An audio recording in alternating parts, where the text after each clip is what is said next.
All right, so here's the manual for the 1200. It's a story time for those of you that don't read.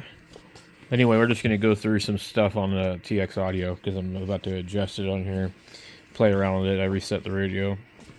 So, and this is kind of, I'm going through this because it sort of is similar to some of the newer radios, but they have this weird setup they have here.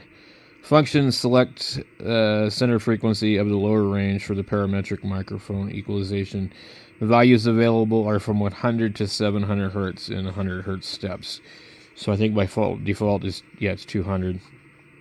And so if you feel like you don't have enough bass, you will lower it down to 100. If you feel like you have too much bass, you could go up higher than 200. The gain and all that has an effect into it.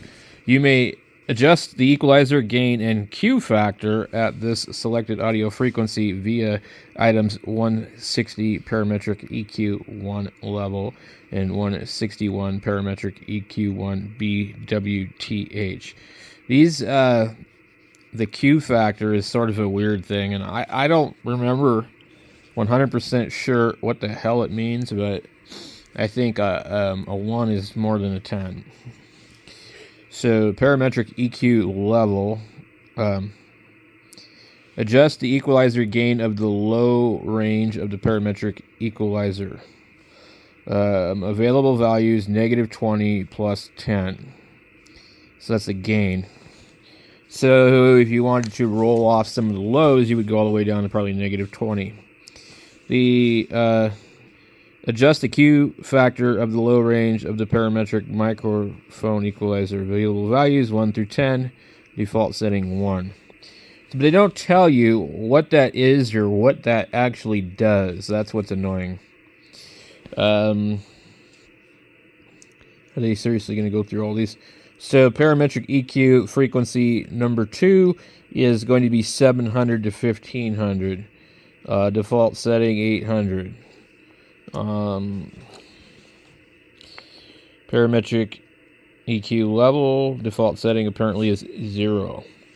So both are 0. The bandwidth is 1. Let's see if the bandwidth is 1 for the next one. So the bandwidth is 1. Okay, so then the next one is going to be 1500 to 3200, and they've selected 2100. I think that's kind of probably on the low side for that because they're not going to have anything higher that you can adjust. But the bandwidth of that determines which way it goes in this direction or that direction.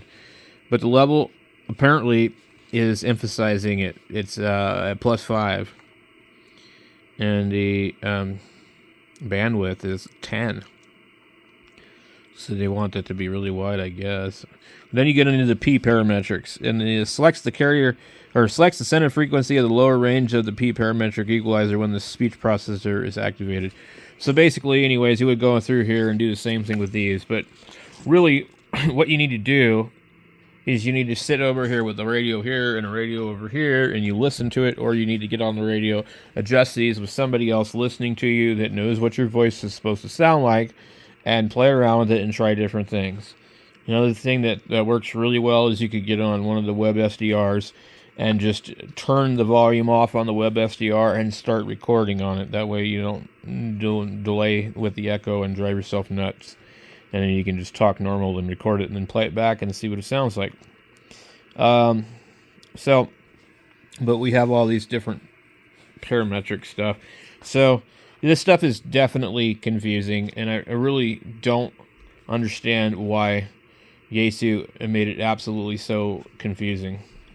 I really think that they need to revise this and make it simple, because it's great they give you all this adjustment, but at the end of the day, it seems like it only goes so far anyways. So it's kind of like, to me, some of it's like smoke and mirrors. It makes you think that you have options and control when in fact reality is that you're just limited to 2.9. And, where can you go with 2.9, There's also another modification to the radio. you will hold down the TXW and the CS button while you turn the radio on, and that will enable the TTBF or something, total bandwidth, and the radio will be like about 3.2, 3.5 wide or something like that. And it does sound pretty good, but then you'll get people that will look at you on a scope and go, oh my God, you're 3.2, you know, and then they sit there and cry about it. So, you know, I mean, it just depends on what you're going to do, but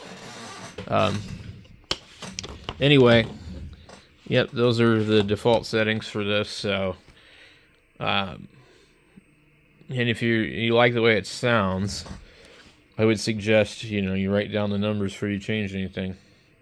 But you make this band scope look so pretty on here. It sure don't look like that when I'm using it.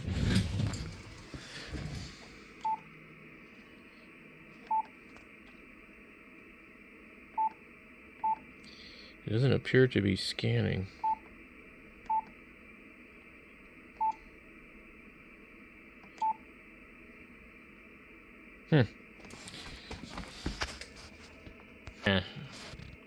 Isn't that just pretty ugly? It's just like, that doesn't look like the picture on here. I mean, that almost looks like the ICOM would look. This is just, to me, not great.